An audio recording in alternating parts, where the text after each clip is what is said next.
yo.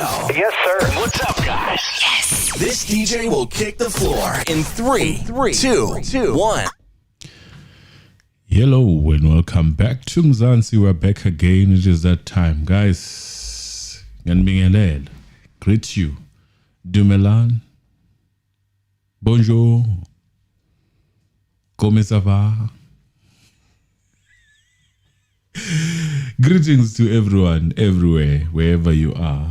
Greetings. And again, we come bearing the same news of Undanzi. We continue as usual. Yeah. But let me emphasize from the beginning, guys, we are requesting your likes. They're very important to this channel. Please don't forget to like. Sad or not sad, we still continue to support the channel as usual. And greetings to Chadi from Botswana. Yes. Mulwanantwa. Impela from Botswana. We greet you. Lindy, greetings. Our member. Greetings to everyone. Mlambo Designs, Nes, Bia. Greetings, all of you. Don't forget to like, as usual. I'm going to be sitting on my corner wherever I am, and I'm going to be quiet as much as I can as we continue. You know, very much, most of the time, I don't have much when it comes to these times, which were unexpected that Ndanzi would take the stand. And he has taken the stand. I think so far so good. I cannot complain, but then I still feel sorry for what's still going to happen. The badgering and all that probably you should expect one way or another from the chair or from the other chair, because I think in that court there are two chairs, or to say the least, the swapping the chairs could actually be fitting. But yeah, so silapa indawe khona laphana. Ay ngapha ke there is Paul O'Sullivan. Yeah. That's when we realize that our country is a mess. Actually, we are a mess of note, because tell me, why do we have Paul O'Sullivan being the so-called law enforcer as a foreigner in our country? Why do we have someone Who like has that no background, given airtime by our news, by our channels, has no CV, by our mainstream media, but he has no CV? He's refusing to answer some of the questions already. The person is coming with his terms, you know. Tell me, why do we trust someone who cannot back, in my opinion, some of the education that he claims he specializes on? Honestly speaking, we are a banana country. People come and do as they please. yes, In our country. and then they want to tell us how to behave. Exactly. This man infiltrated himself in the biggest political figures of this country, and he was telling everybody what to think about those individuals. He was even attempting it now with Mkwanazi. In fact, I won't call it an attempt because he's soldiering on. Yes. And the media, we must say this, because the media is cooperating. Platforms these people. Yes. They are giving these people the airtime that is unnecessary, in my opinion. And you know what the worst thing about it is, that they don't even do research on them. They just put them there, and everybody must eat up everything that they're saying. They don't even try to challenge. The only person I saw trying to challenge Mr. Paul O'Sullivan was Sakina, back with the Pala situation. And he was, what, threatened? Yeah, he threatened her basically on live television. But now look, he's coming to an ad hoc committee. He doesn't want to share who is he, where does he come from, what school did he go to. Yeah, these are not things that should be complicated to share. But he doesn't want to.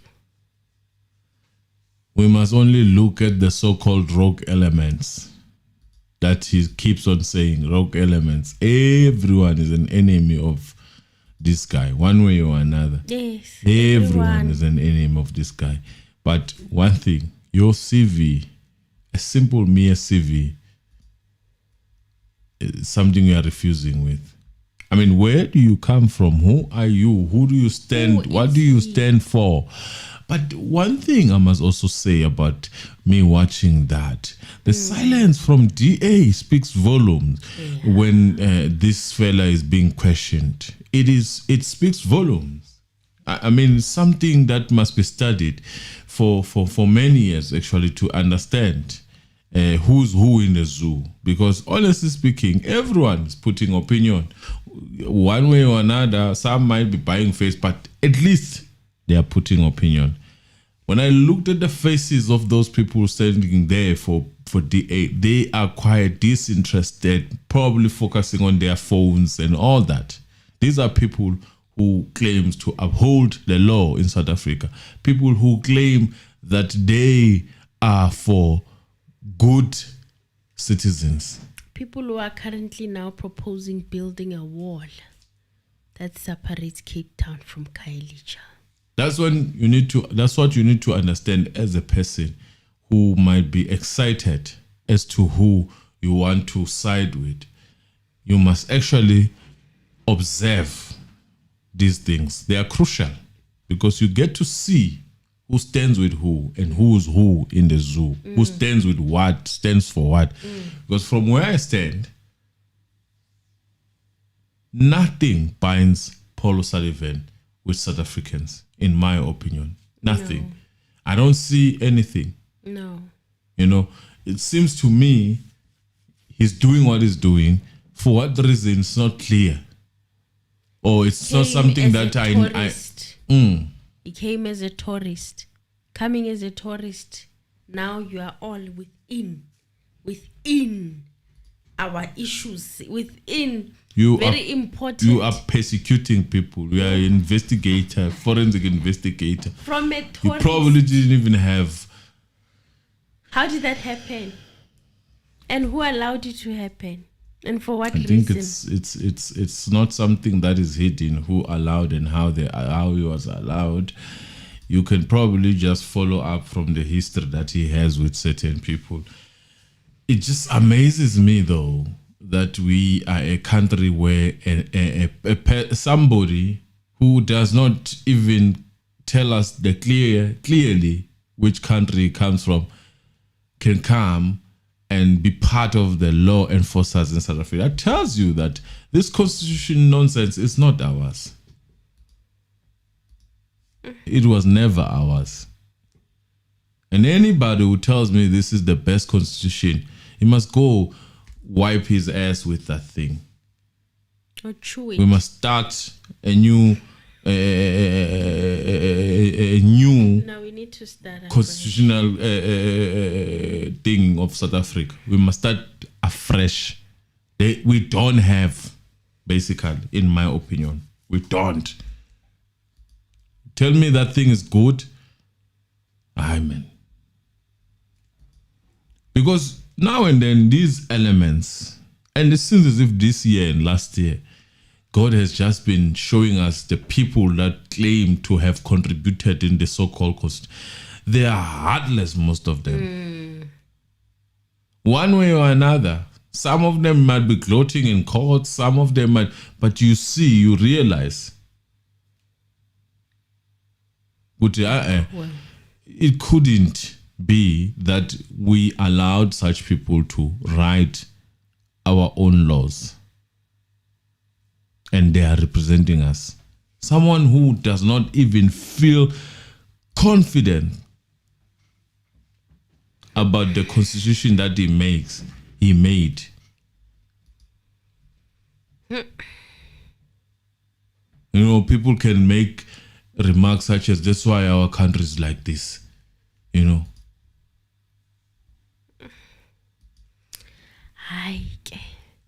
I started questioning this thing long time ago. Yeah. But it's fine. It wasn't popular back then. But we are glad, Mr. Anonymous, that you are vindicated. It's crazy though. You know, someone can just say, I taught people how to, what did he say? How to deal with the constitution of the country, how to uphold it, but it was not there. What were you teaching?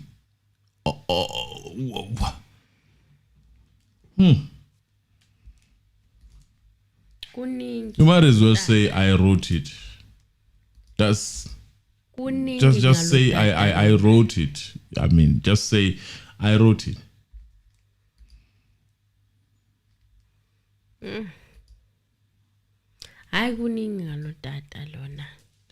There's a lot going on there.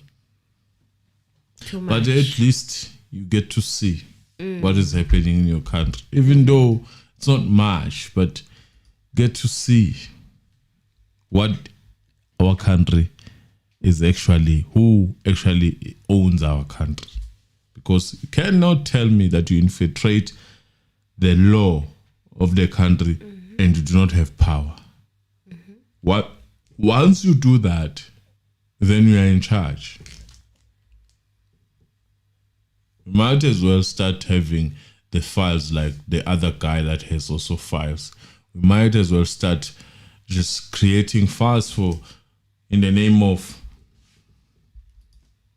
well, Emil, let's go to that court. That is also appalling. Oh, guys, yeah, we are in it back at the Senzo Meyiwa trial. Court resumed this morning with Ramosepele proceeding with his examination in chief of accused number 2, Mogane Ntanzi, and he started off by addressing some of Advocate Baloyi's frivolous objections from yesterday with evidence that he did not actually make stuff up. He was quoting from the transcript. He just paraphrased, and it seems like Advocate Baloyi has a tough time understanding the paraphrasing. He just wants people to quote everything as is from the transcript. Yesterday, Ramosepele said he proved a proposition that Mr. Ntanzi, or to Mr. Ntanzi, to the effect that Sergeant Mogane said Mr. Ntanzi was a person of interest in the Nongoma case. And Mr. Baloyi corrected him to say that it was actually Brigadier Gininda. He said he does agree with Brigadier Gininda as well, but however, he had to go back to the record and place it clearly on record. He said yesterday, I was paraphrasing, not quoting verbatim. So the record is of the, I didn't catch the date, but November 2023. And the time, he said that it was during the late Mr. Mgomezulu's cross-examination. He even said, may his soul rest in peace.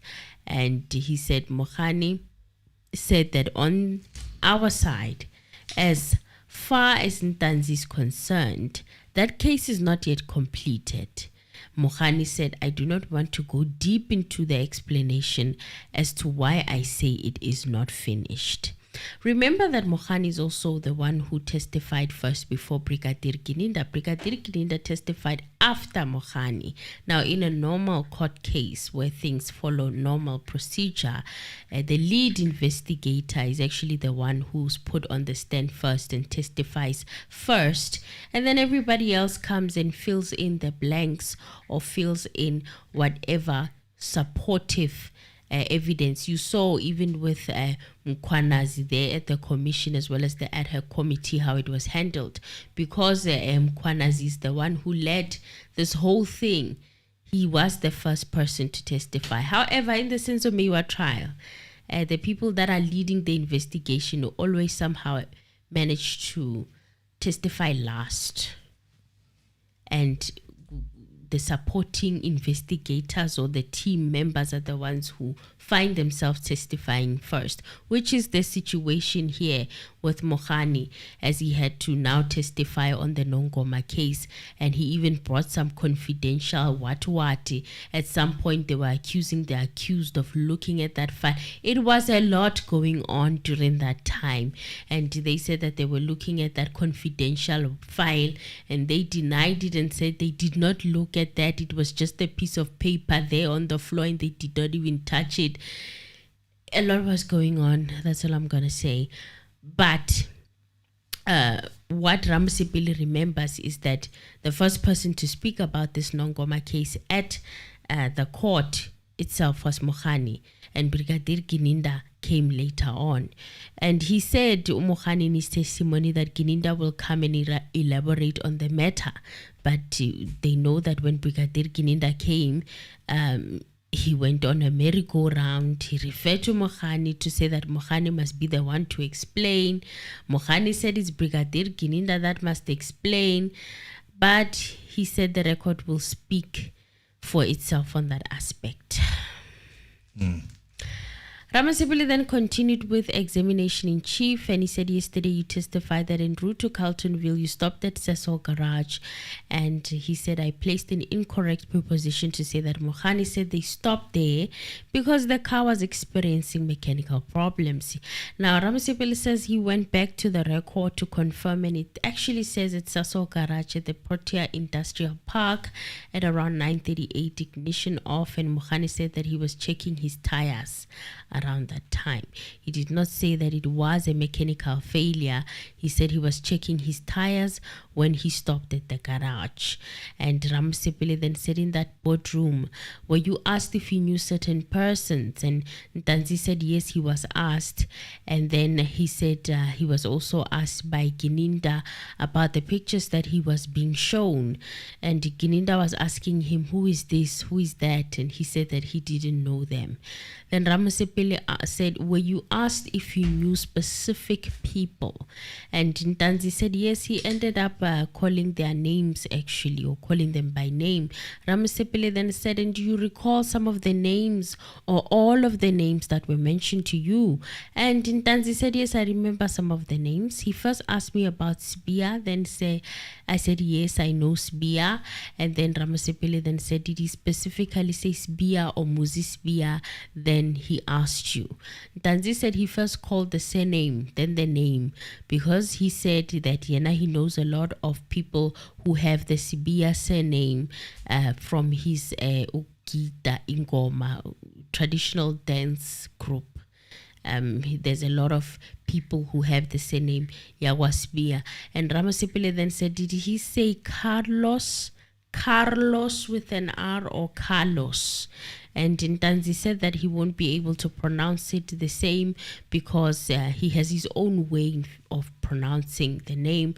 And he said he only got to know about the surname of accused number 3 in court. He didn't know his surname when Brigadier Gininda was cross-examining him in the boardroom. By the way, Brigadier Gininda denies ever cross-examining him, or not even cross-examining him, questioning him at that boardroom. He denies that it happened. Well, Ramosepele then said, I'm only asking about the boardroom, not what happened here in court, and any further names that he asked you about. And Ntanzi said he asked me about Mapisa. I told him I don't know Mapisa. And Ramosepele asked if he did attach a name to that Mapisa surname. And Ntanzi said he never mentioned a name. He only asked if I know Mapisa. And I said no.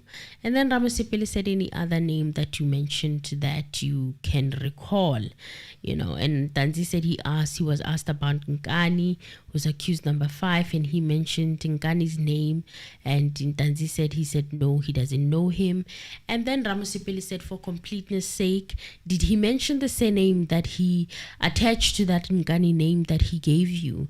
And Ntanzi said no, he never heard it. And Ramosepele said, in your own context, why did he mention those names or ask you for those names? What did he tell you about those names that he asked you? And Ntanzi said, he said to me that in his investigation that reveals these names, that I was also implicated together with those people in the killing of Senzo. I said, no, I'm not a killer and I do not kill. Even the people you are asking me about, I don't know them, because in all honesty, my lord, I do not know them. I was seeing them for the very first time in Boksburg. Well, Ramosepele then said, let's be clear before it comes to bite you, you know. And he's saying this in reference to what Advocate Baloyi and Simanda typically do. You know, they take their record. They will put it to him that he was lying when he said that he did not know all the accused because he admitted to knowing accused number one. They are going to hammer on it, and then they're going to say, yeah, it means you are lying. You are a liar. This is what we call grasping at straws. But yeah, they have a way of bringing such things up, and then they make it seem like it's a big, huge deal, when honestly it's just, yeah, it's not much. So he said, when you say in truth, Ramosepele said, I did not know them. I only started to know or to see them in Boxback. Are you referring to all the gentlemen that are seated here, that you did not know them? But did you know some of them? And Tanzi said, I'm referring to the three. I know Sibia. And Ramosepele then asked him, did he mention any further names except for the four gentlemen that you've mentioned? He asked me, Untanzi said, about Buthelezi Simpiwe. I said, I did not know him. And Ramosepele asked him, what did he say about Simpiwe's role or participation? Tanzi said he mentioned all of us together, saying we are responsible for the shooting and death of Mr. Senzo Meyiwa. I then told him that I never killed Senzo. I even told him that Simpiwe, I did not know them. Even if you were to put him here in front of me, he would not be able to point me out, and I would also not be able to identify him. So Ramosepele then said, before we exit this topic of what transpired on the 17th of June 2020, is there anything I've forgotten perhaps that you would like to mention of significance that took place in the boardroom? And Tanzi said that there's a picture that he had seen in court of someone wearing shorts, or rather 3/4 pants and a green t-shirt. The interpreter interpreted it as roach, but it's green. You know, roach is a shade of red, and I'm kind of worried about what the transcripts will come back saying. Next thing you know, we have Sibanda asking this very odd question, saying that the transcript is saying that the t-shirt is red. Yabo? I don't know. We know them, how they roll. And then he said, I don't know if they're talking on the phone, that person on that picture. And he said that he saw that picture in the boardroom because Gininda kept on insisting that that wasn't Ntanzi. He said it to Ntanzi, this is you on this picture. And Ntanzi said he's told him that that's not me. Well, Ramosepele asked for Ntanzi to page through the photos to see if he could find the photos that he was referring to, and he found the specific picture. It's in Exhibit S. Well, the judge then said, but who is that person depicted in the photo? And Ntanzi said he doesn't know him. And Ramosepele then asked, is there any other things that you were shown or that was said to you or you were asked in that boardroom that you can still recall that is of significance? And Ntanzi said, no, there's nothing, my lord. And Ramosepele went back to the events that took place when Ntanzi was taken to Carltonville. And he started off by asking him, were you given food during the entire time that you spent with the police on that day? Ntanzi said he never got food. He confirmed. So that picture was never shown in court? By the state. No, I don't recall. It was not shown, but it was put as part of the exhibit. They were taken, I think, from accused number 3's phone. One of the pictures there. There's a gentleman wearing 3/4 pants and a green t-shirt, wearing a cap, and they look like they are on the phone. It was never really delved deeper into by the state. Because to me, it was a new description of a picture. Yeah. Well, Ntanzi then said, I never got food. They never offered him food on that day when they took him to Carltonville for the whole day. Ntanzi confirmed that they never offered him any snacks to eat, water, cool drink, or anything to drink. And Ramosepele asked him, did you personally ask for food? Were you not hungry on that day? Well, Ntanzi said, I never asked, and I was not in a position to even ask based on what they were saying about me, that I was being disrespectful. And then Ramosepele then said, how did you feel going without food for such a long time on that day? And Ntanzi said, I was very hurt. Secondly, it did not sit well with me. I did not feel good about it because I didn't know what is it that I had done. And why was I placed under arrest? Because I'm not someone who's into doing crimes at all. Ntanzi confirmed that he was handcuffed at all times except when they took him to the HR department and the medical facility at Carltonville at his previous workplace. And he said that they removed them when he entered those two facilities. Why do you think they removed the handcuffs when they entered the HR and the medical facility of the workplace of Ntanzi? Oh, it's obvious. They want to claim that they wanted to have an alibi to say that we were still investigating, so there was no need for us to cuff him. Yeah. So they didn't want to show this shocking behavior. Yes. So that it has witnesses. Obvious, they don't want to be seen. That's why they are using dark places to beat the hell out of these people.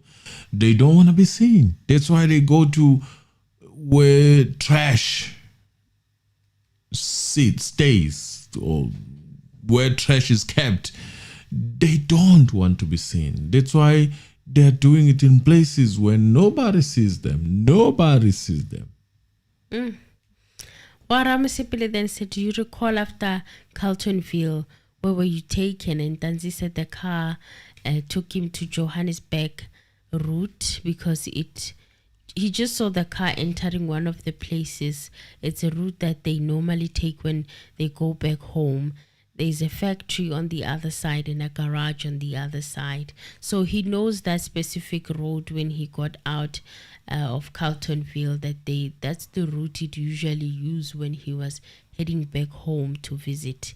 At the time, he was still working there. Well, Ramosepele then said Mogane testified that from Carltonville, they had to do further investigations in the Alberton area, and that is where they Now, went do you with see the investigation? Why would you arrest someone not investigating? That's why no handcuffs in front of people. in front of people, professional people at their workplace. Well, then Ntanzi said that they entered the garage. He didn't know what investigation it was pertaining to because they went into the garage. So for him to be able to see that they were even at Alberton, he says he saw a board that was written Alberton. The car entered engine garage, and he doesn't know about the investigation that was done at that garage. Ramosepele then asked him, he testified further, Sergeant Mogane, to say that at the time you were staying in a single cell in the Pretoria North SAPS and that they took you with because you were going to get bored. Isolation.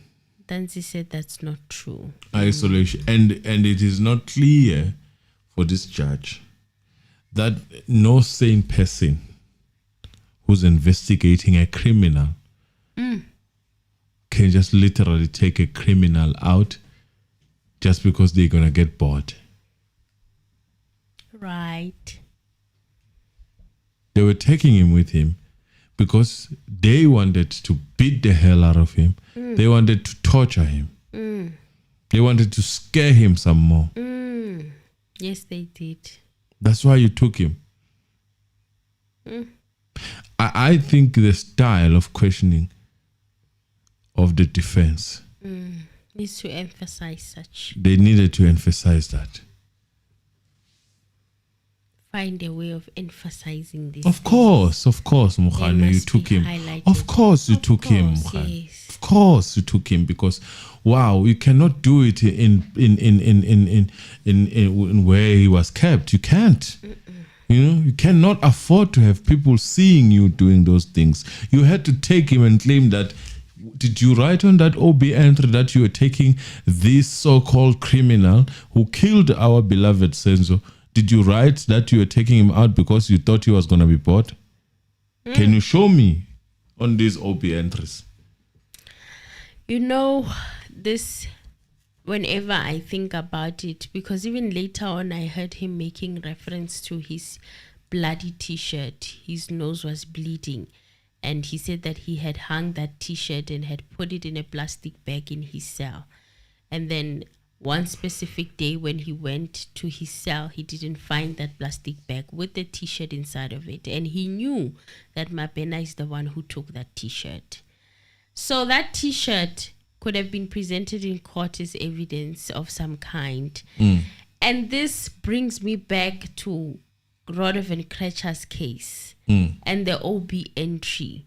An entry that was made by another police officer from that police station, noting down that this person was booked in with injuries. And they say they had been assaulted. Which speaks to how, when now, in this case, the Senzo Meyiwa trial, you find that Mogane is the one booking these people in and out himself. Mabena is getting in the cells and taking plastic bags, allegedly with t-shirts that have blood on them. So that shows that when people do stuff, they learn. Yeah. They grow. They polish.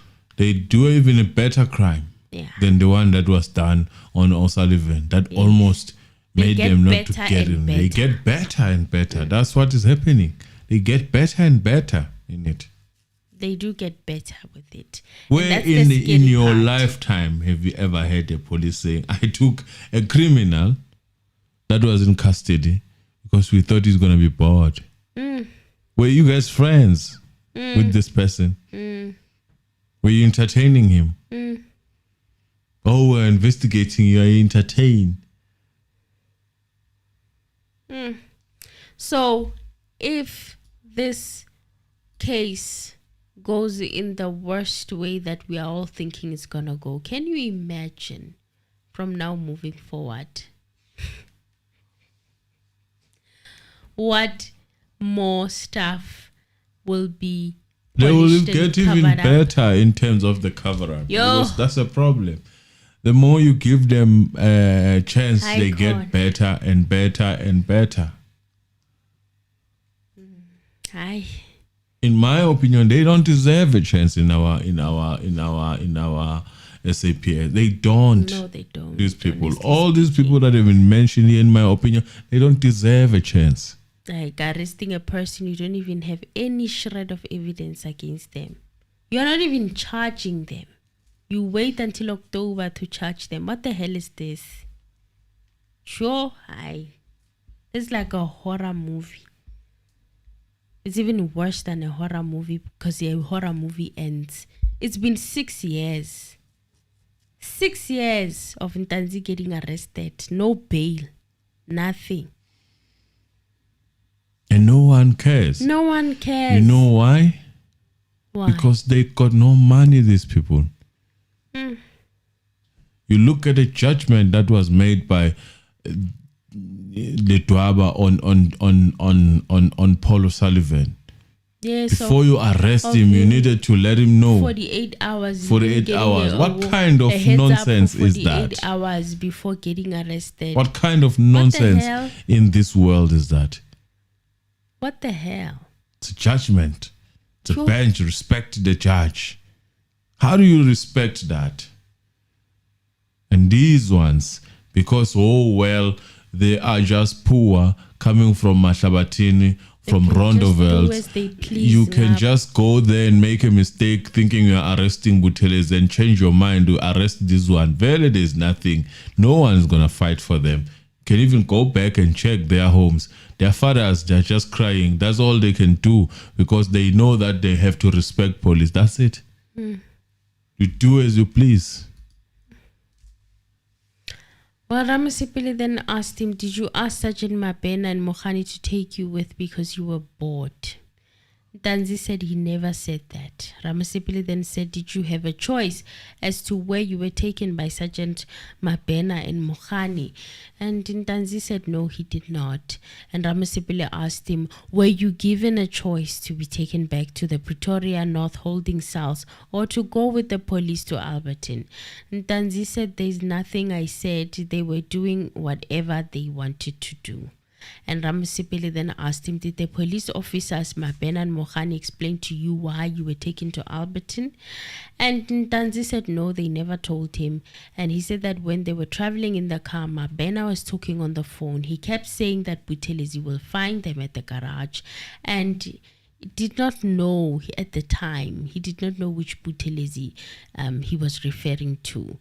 And Ramosepele asked him, and you are adamant that you overheard that conversation? Ntanzi said, yes, I was sitting behind Mabena. He was speaking to Buthelezi, telling him that he will not find them at the garage. Ramosepele then asked what happened at the garage, and he said that they entered the garage, but when they got there, the car did not go there. The car did not go to where usually you go to pour petrol, which are those where the petrol attendants are. He said that there were seats that were made of cement where people would usually sit there to refresh and eat. I see that. So before there were, or ahead of them, there were also gas tanks. Then Mogane got off and went to those gas tanks. And Bongani Ntanzi said that he remained in the vehicle with Mabena. Then after that, a police marked car appeared, which was a private vehicle, a GTI.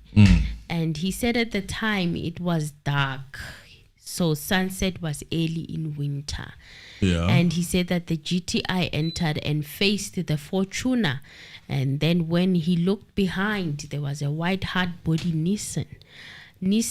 And Mabena got out and spoke to the ones in the white vehicle. They also had their own meeting with Mogane, and the others from the other vehicle, they joined this particular meeting. Well, Ramosepele then asked, is this area that you talk about, where these vehicles stopped, how far is it from the petrol pump station at the filling station? And Ntanzi said that they are a distance apart, but not far from each other. It's the same place or same area. And he said that as I'm standing here, the tanks would be straight ahead of me. The cars entered and went towards the right for me to see the gas tanks that were there. And it's because they took out a gas tank from the vehicle. Ramosepele then said, I'm trying to visualize and paint a picture of that area because it's very important in the bigger narrative of what transpired there. Was it visible to the people that would be, for example, at the petrol pumps? And Ntanzi said someone would have been able to see where the cars were parked, but not see on the other side of the Fortuner if I was standing there. So Ramosepele then said, did the engine garage or filling station have a convenience store? And Ntanzi said he did not go towards the shops, but he did see Mogane leaving without carrying anything, but then coming back with water. And he said he assumed that that's where he bought the bottle of water. Ntanzi then continued to say that when they were done with their meeting, Mabena opened the vehicle for him, and he removed the handcuffs from his back. Then he told him to get into the GTI, and he said that he got to be placed behind the driver's seat. And he said that he found another person in the car who was wearing a mask. To this day, he doesn't know who that person is. And there was a light at the garage, but according to how the cars were parked, the Fortuner had its shadow over the GTI. So it was dark where he was, or in that GTI, as they were torturing him. Mabena got into the rear passenger side, and Mapumulo said, what we want is the truth. Only don't tell us lies. This is their investigation, by the way. This is how they investigate, it seems. And he said that he got to know that the person in the GTI was actually Jonathan. He got his name in court when he came to testify. And the jersey he had on was written, the one whose name he never got to know was the one who was sitting at the passenger seat with a mask on. And from the Nissan hard body, it was Buthelezi and Maphumulo, and the other had a gold tooth. There's a police officer that is saying had a gold tooth, and he said that he pointed to Ramosepele when he came to court to testify that that is the specific police officer. So there's a police officer who came to testify, and apparently they had gold teeth. And Ntanzi saying that I showed my legal representative that that's the other police officer who was with Buthelezi in Maphumulo in the Nissan hard body. Ntanzi then said Maphumulo said he wanted the truth. He asked him who killed Senzo. And Ntanzi said, I told him that I don't know because I know nothing about the death of Senzo. The police were Metro Police. Jonathan also had on the uniform of all of them, including Buthelezi. Hey, speaking of Metro Police, Ekurhuleni, are you seeing Madlanga Commission? What's up? Are you seeing Metro Police, Ekurhuleni Metro Police? Yo, Maui. They're Are you everywhere. seeing there's a police officer? They're saying that he took himself out in front of his wife or girlfriend. I saw that, but it's hard to believe. The entanglement there, because apparently he's also a suspect for killing Witness D. Witness D is the initial one who passed on, and he was afraid of his life. And he's the one who came to the commission and said that he was sent to drop a dead body at the dam. That is too convenient for me. Ekurhuleni Metro Police. That's like too convenient for me. Like that's literally no, man. So what? The other guy took himself out. Nice life problems, like movie stuff. Okay, someone passes away, someone needs to be responsible for it, and then someone The person takes that his is life. told is a suspect took their own life at the garage. Was it on Sunday evening? That's too And convenient. this is after on Friday there were 16 bullets that were shot at his vehicle. And he then survived. He survived that, and then he goes on. He's like, "Oh, okay, you guys wanted to take my life. I'm gonna do it for you." And seeing that other foreigners have 3 IDs from different countries and stuff, kunzima to believe anything these days. Wow. Wowza. Hi Kodwa khona, what I'm trying to highlight is Ekurhuleni Metro Police in general. Good rough, good date.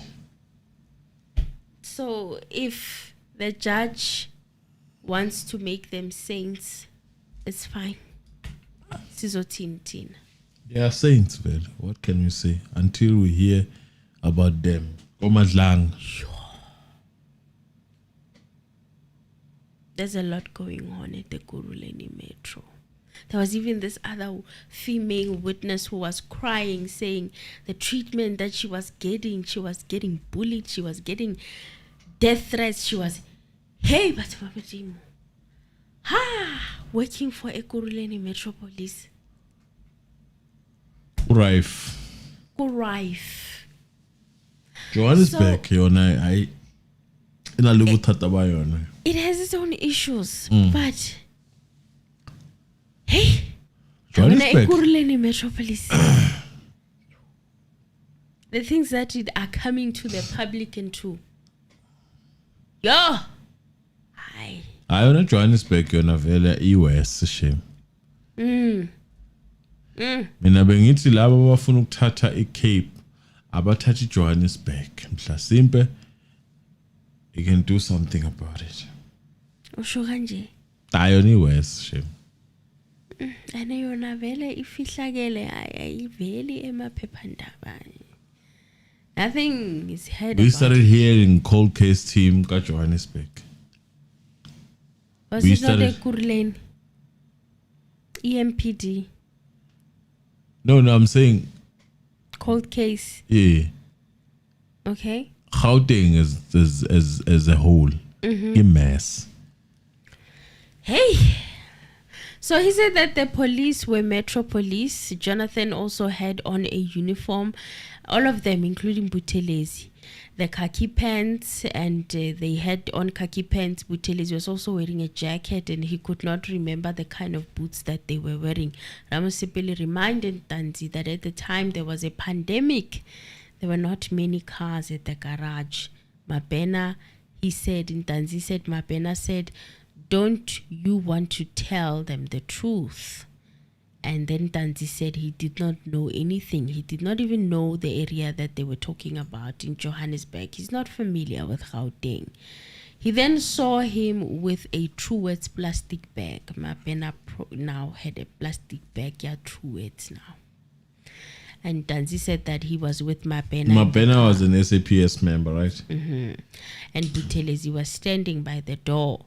Mabena went to the Fortuna and came back with the plastic, and he said to him, because you don't want to tell the truth, then I don't know. He then placed that plastic bag over his head and put pressure on it. Tanzi said he tried to jump towards the side of the door that was open, but then Buthelezi would push him back inside the vehicle.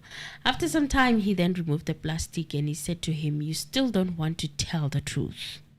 Then he said, there's no truth to tell, I don't do crime. Then Tanzi said when they saw that he wanted to get out after Mabena had taken out that plastic, Jonathan would push the driver's seats towards Tanzi at the back, and it would get in between his legs. They would put the plastic bag over his head again. Tanzi said he was hurt over this because he could not get any air.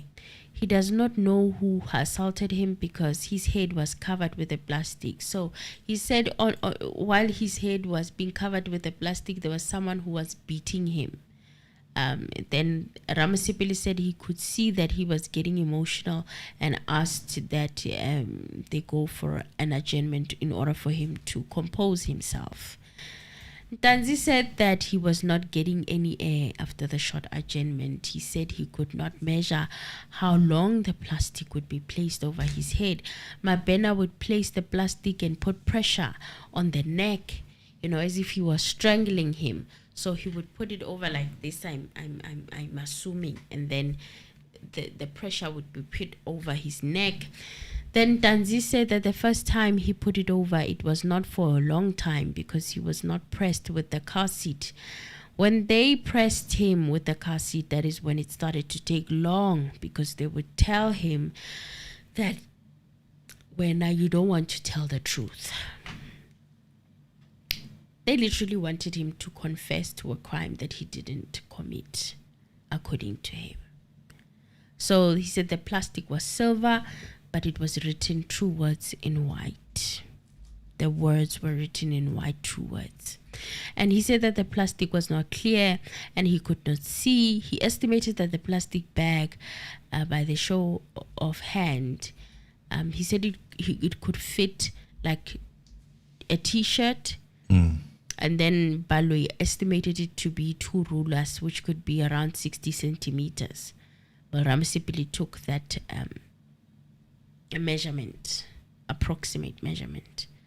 Then Tanzi said that he did not count the number of times the plastic bag was placed over his head. The person who was placing the plastic bag the most was Mabena. Jonathan was kneeling on the car seat and facing Tanzi at this point, and Buthelezi was pushing. He was on the right side, and he would push him back inside the car whenever Mabena lost his balance with the plastic bag. I'm sure Jonathan is famous in his township. Jonathan pushed the chair in between his knees so that he was not able to move when Mabena had placed the plastic over his head. So Jonathan also slapped him because Mabena could not have been able to do that. That's what he's thinking, because Mabena was busy with the plastic bag. So he said he did feel that someone was beating him. When Mabena placed the plastic bag, he would say, "Kuluma wena man, kuluma, talk." And Mabena's hands would be on his neck, and that is when he also got those slaps. And it seems he was getting beaten in his face. So give him claps. The person with the mask on at the passenger seat did nothing. He's saying that person, Hashem, he did not do anything to him. He had a mask on. What mask? Maybe it was the COVID one. Ramosepele didn't ask what type of mask it was. Then he said he or she was just pressing his or her phone. We don't even know whether it was a woman or a man. But whoever that police officer was, they were busy on their phone and not participating in the assault. Danzi estimated that this lasted a long time. They had to wait for Jonathan and company to arrive, and they spent some time there. Ramosepele asked Danzi if he had screamed as they were doing all these things to him. And then Baloyi objected and said it's a leading question. Ramosepele rephrased it, and he said, "How did you react as the assault was perpetrated on you?" And he said that he was crying on Danzi as they were doing that to him because he was unable to breathe. It was only at the time that they would be removing the plastic that he would then be able to breathe. Ramosepele then asked, "Were you crying out loudly, a yell or a silent cry?" Ntanzi said that when you have a plastic over your head, even if you cry, no one will hear you.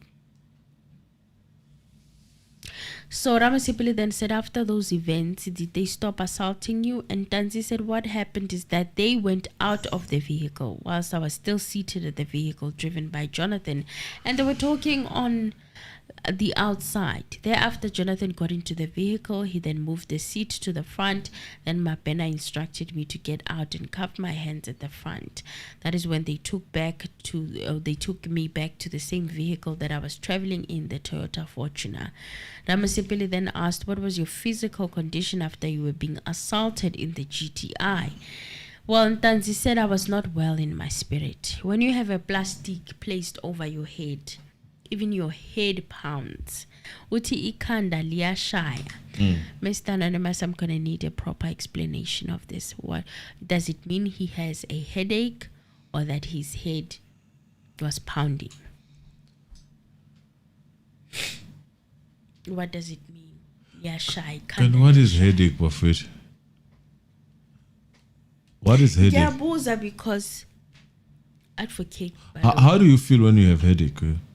The head is pounding. Okay. All right. So you just pound and you find there's no headache. Okay. Not in my experience. All right. So I have to ask you, because angithi ubonile uBaloyi wenzani.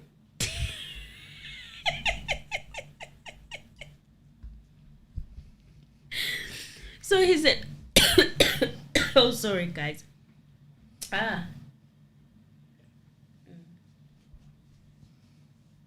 He said that when a plastic is placed over your head, you don't get air, and that's the aim.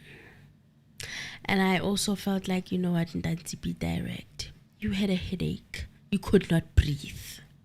Just say it. So the head was pounding. Just say I had a terrible headache and I couldn't breathe. Finish. Let the record speak for itself. Then Ramosepele then said, when you say your head was pounding, what do you mean to say? You had headaches after that assault? And Ntanzi said it pounds. There's no way you can say you can stay without getting headaches, because when a plastic is placed over your head, you can't get air. And at the same time, you're just trying to jump out because it's hot in there. Ramosepele then said, and did you have any physical injuries? And Ntanzi said that they never assaulted me on my body. It was just the plastic and I was trying to get out, fighting them off. Well, Ramosepele then said, now you are saying you were taken from the GTI and placed back into the Fortuner. Then what happened? And Ntanzi said the cars did not move forward. They reversed. I did not see the route that the cars took because it was at night. But the cars left the garage, the very same gate we entered with. Ntanzi said he was taken somewhere else where the car was a staircase with trucks carrying garbage bins. And he said it was a road, although he did not see properly whether there was a gate. When the truck came out, they drove through. The car went towards the left and there were statues. Ntanzi thinks those not even statues, my apologies, staircases. Those staircases were being used by people. He said that it's a tar road, and as the car went inside, it was now a gravel road. So Ramosepele then asked, where did the cars eventually stop? And Ntanzi said, by the staircases, and that's where the Fortuner stopped. Then the others behind it. It's just that he could not recall whether the GTI was ahead of the vehicle that Buthelezi was driving in. Ramosepele then asked, what happened when the motor vehicle stopped there? And Ntanzi said, I was taken out of the vehicle. I stood next to the staircase. Mabena instructed me to do that. Again, they asked me if I was still not going to tell the truth. I kept telling them I knew nothing about Senzo's death. Again, they said, you are going to tell the truth. At that time, Ramosepele asked, were there other structures that you observed? And Ntanzi said he did not see the other structures as it was very dark. He said you were only able to see there's a vehicle there because the car lights were on. And he said that he was instructed by Mabena to stand by the staircase.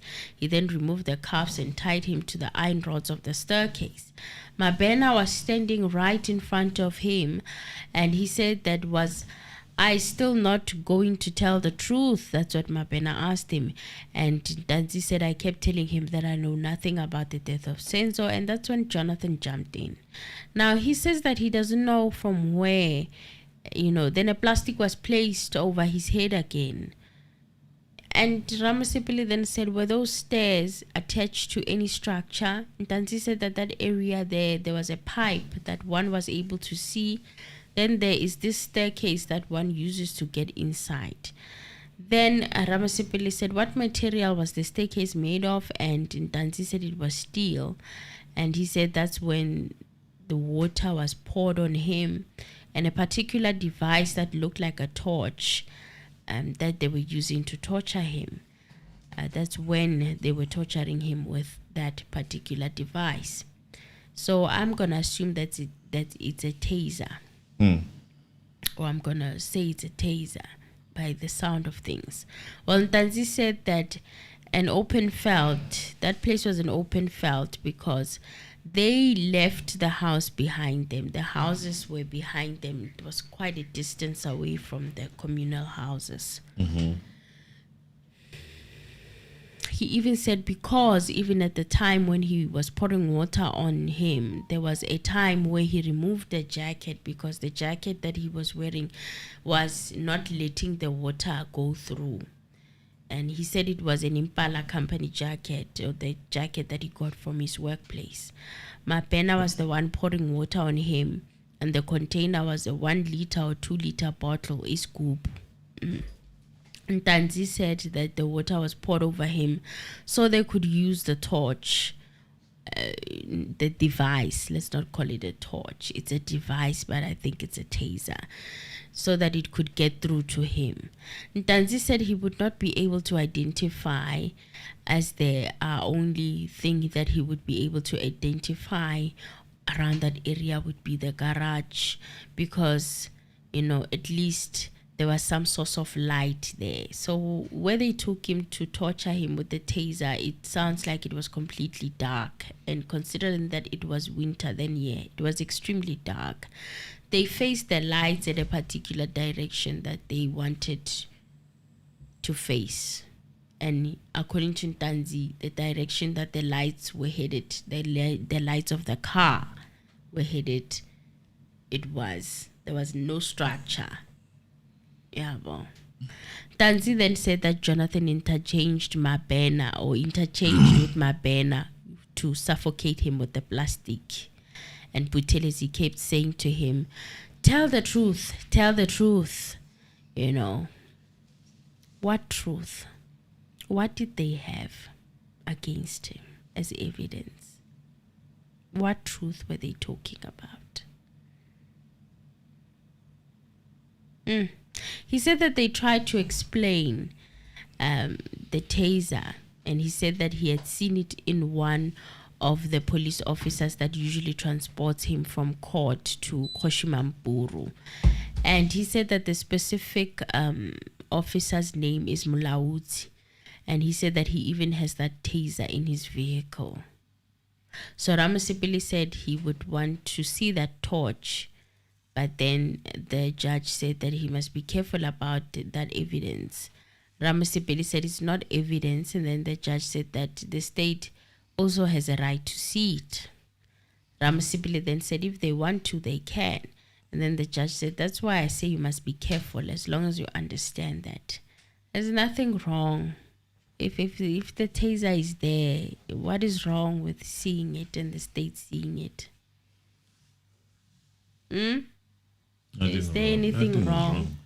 Then why are all these threats and stuff? Like, I don't understand. Ntanzi said that water was poured on him.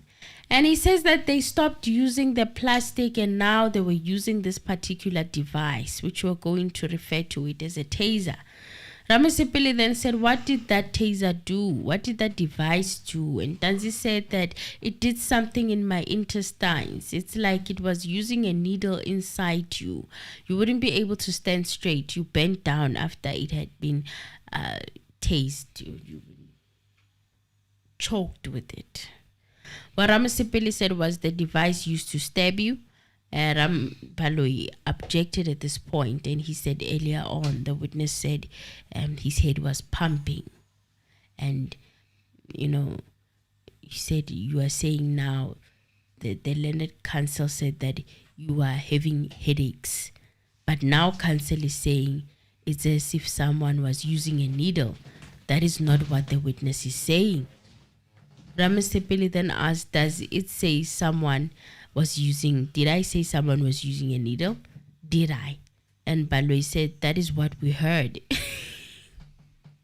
And that's what our beloved judge also had. Wow. Wow. Ramosepele said, did I mention the needle? No, Or did I say, did I mention stabbing? It did not come from me. It must have come from the roof. Our beloved judge had the same thing. You cannot be making this. He said, we heard it. Something that's not in court. Clearly, guys, these are the signs that they are going to align with the states. If this does not show you the biasness, then I don't know what will. He heard what Baloyi had. He obviously heard the objections. He holds the thinking that Baloyi holds, the view that Baloyi holds. And what is that view? These guys are guilty as charged. Well, Jonas saved the situation and said the witness is actually the one who said, who used needles to explain. He said that it stabs it stabbed him, yamhlaba, like a needle. Well, Ramosepele then said, but I did not object and say needle. Then the court backs the state up as it says it came from me. Well, the judge was like, oh.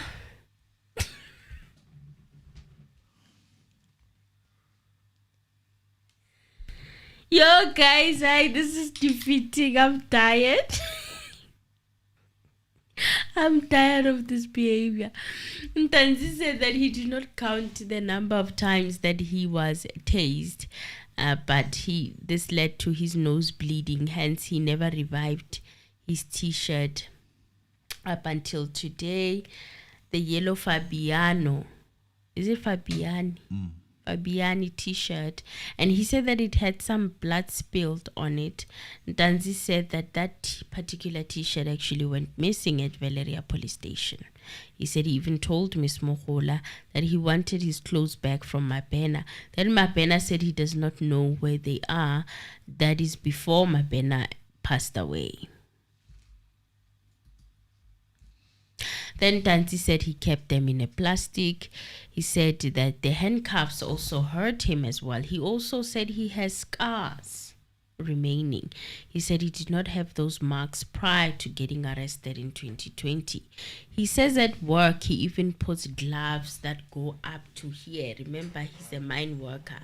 So he's saying the gloves that they put at work, they even go up to the elbow. You know, and Jonas refused to observe the marks and said that he does not think that that will be allowed, because Ramosepele was asking him to see if there are any marks around his wrist since he's standing next to him, and he said no. There's one lady who did manage to come and see those marks. Court orderly. According to the court, ordered her. And guess what? SAPS. She's a Never SAPS disappoint. member. I see the black marks. I don't see anything here. There's nothing here. The attitude. She says that Thanks to the core. there's only dark marks. She can only see dark marks. There's nothing And she here. cannot say that they are from handcuffs. Who Why asked did you she for say that? Who asked you for that? Yes, who asked her about whether the marks are from handcuffs? They told her to identify whether there were marks there or not. Yes or no? If you wanted to perform your stellar performance, you could have said no, For there are promotion. no marks. Yes, and get your promotion to be a brigadier or something. You should have said no, there are no marks. Why now are you saying that you cannot say that these marks are from handcuffs? Who asked you that question? And nobody. It was so unnecessary for her to say that. So unnecessary. After 6 years. So you are telling us that you are the doctor of knowing what causes handcuff marks. Have you also heard people with handcuffs before, that you know after 6 years what the marks would look like that are caused by handcuffs? Then Tanzi said that thereafter he saw the arrival of Mamfundisi and Gininda. They were in front of him. Gininda also asked Tanzi if he was still not willing to tell the truth. What truth? What truth? That's when people believe their lies. They were convinced. They were trying to force him to admit to something he did not do. Which probably happened eventually. What I'm trying to say is that there was no need to torture this guy if you are going to lie on him. You just need to lie on him. That's it. Yes. All of this, man, is just too much. When Brigadier Gininda said he came, they stopped assaulting him because Mogane had even told them to stop. He said Gininda then left. They then put the handcuffs at the back. Gininda and Mogola deny ever being at such a place. And Tanzi said that they're not telling the truth. And Tanzi said that when they took him back to his cell, that he did not recall where he was taken after the assault. He tried to sleep even though he was cold and wet. At around 4:30 a.m. in the morning, Sergeant Mogane came and booked him out of the cells, and he was booked in at 2:30 a.m. That was approximately 2 hours of rest. Tanzi said that he hung his t-shirt by the window so that it could get some air. But guess what? When he came back after they'd taken him at 4:30 in the morning, the t-shirt was gone. His family did not know where he was by the 19th of June 2020. That was the 4th day of his incarceration. He was never offered a phone call to call his relatives. It was the police officers that he traveled with that would book him in and out of the cells. Danzi said that he encountered Kenal Rapadu somewhere else first before he made the so-called confession at Moroka police station. They left Moroka for Fosloras. He did not know that the police station that they left was Moroka, actually, according to him. The car stopped and Mogane went in with a brown file. He remembered that in the car with Mabena and Jonathan and Buthelezi was standing outside. Well, this brown file, the interpreter stated like it sounded like a docket. Mogane then went in there for quite some time, and then he returned with another police officer wearing uniform. At around 7 minutes to lunch, Ramosepele was asking with the greatest respect, for an adjournment before, lunch or the long adjournment, but the judge said, let's continue until 1. Konje Sibanda said he was tired at some point a couple of days ago during cross-examination of a defense witness, and he was granted with ease. Like, you're talking about Usman every time. No quarrel, no beef, no let me get you back. None of the pettiness, Well, Ntanzi said that this person was wearing a police uniform with black shoes. The person saw that Ntanzi was in a vehicle and went back inside Fosloras police station. They came with the police officer. He heard over the phone someone mentioning a parking. Then Mogane was speaking to someone at Bara. That person was with a lady when they got to the hospital and a child. And the person handed over their keys to that lady. And the person then came inside the vehicle. He was in possession of the AVR on the Bara side. The guy whom they talked, they wanted during the AVL not showing anything. And the person greeted him and then he greeted them back. So something very interesting happened when they came back from the long adjournment. Baloyi said that he had informed their legal representatives, so everybody's aware of the situation. There was no food today that was served to the accused for lunch. They were not served meals. So the judge said that they should adjourn so that tomorrow they must prioritize that it's fair to do and they must prepare the food for these gentlemen for lunch. He asked who was in charge of the kitchen, and apparently they say the food is cooked at the police station.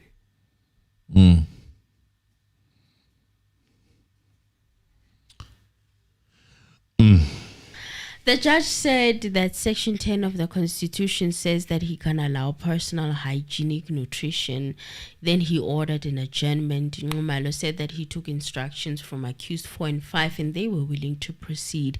But then the judge said, no, did you hear how food and water had been canvassed in this trial? Did they buy you food? Did they give you water?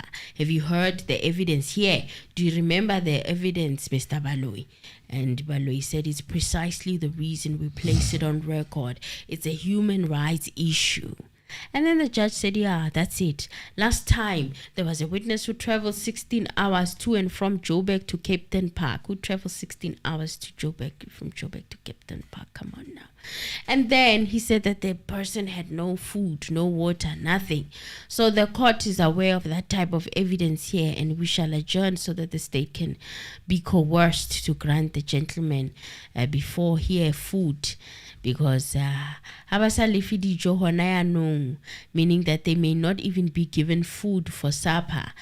What time do they eat supper? Was it 4 o'clock, 5 o'clock? And he was asking Sibanda, and Sibanda was saying that he doesn't know because he's never been to prison.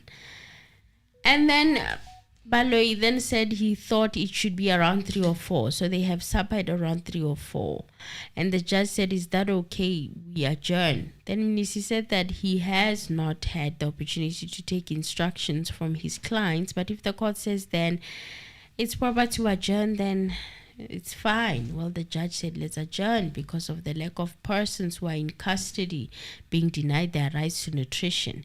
He didn't know whether it's section 10 or 12, even asking Ngumalo if it's section 10 or 12. Well, the court adjourned early for that reason. Who's buying this? Something's not right. What is going on? Who needs more time to do what exactly? I don't know. Are the chefs on strike? The cooks, are they on strike or something? I doubt it.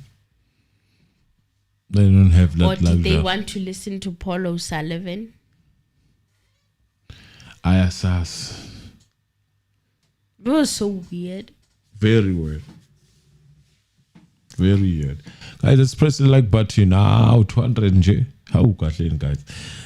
Just press the like button, guys. Please. Please. Oh, please.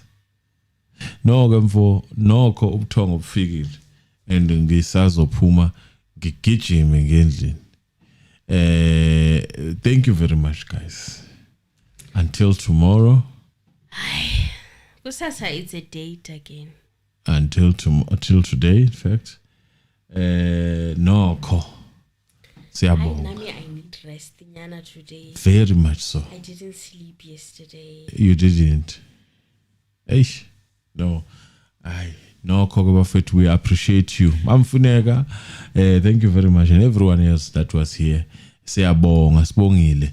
Mlangeni. Thank you very much. Siyabonga.